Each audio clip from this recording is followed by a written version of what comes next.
5 August জন্ম হয় নতুন এক বাংলাদেশের। পট পরিবর্তনের সেই ধারাবাহিকতায় বৈষম্য বিরোধী ছাত্র আন্দোলনের শহীদদের উৎসর্গ করে প্রথমবার আয়োজিত হচ্ছে চ্যালেঞ্জ কাপ ফুটবল। কিংস অ্যারেনার গ্যালারিতে গ্রাফিতি আর আলপনায় ফুটিয়ে তোলা হয়েছে 5 আগস্টের খণ্ডচিত্র। আর চ্যালেঞ্জ কাপের প্রথম আসরের ফাইনালে মুখোমুখি premier league champion Bashundhara kings ও federation cup runners up Dhaka Mohammedan. মোহামেডানের কোচ আসলে মেইন না, আসলে সব প্লেয়াররাই মেইন। প্লেয়ারদের খেলার উপর ডিপেন্ড করে রেজাল্ট, আমরা শুধু গাইড করি। নতুন ফরম্যাটে নতুন টুর্নামেন্ট, মৌসুমের প্রথম ম্যাচ খেলতে নামলেও আশাবাদী মোহামেডান কোচ আলফাজ। সেরা দলের বিপক্ষে শিরোপার লক্ষ্যে মাঠে নামবে তারা।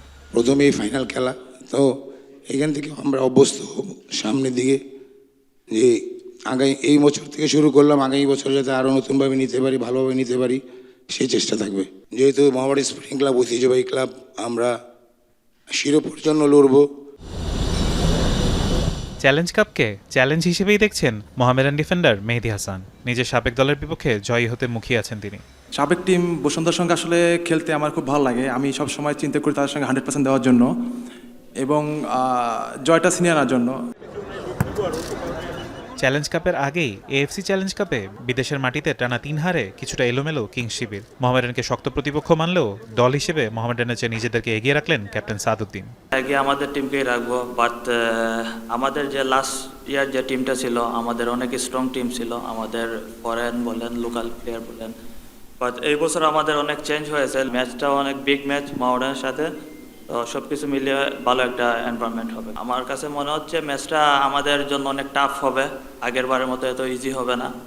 তারপর আমাদের টিমে যা আছে এটাই আমাদের স্ট্রেংথ।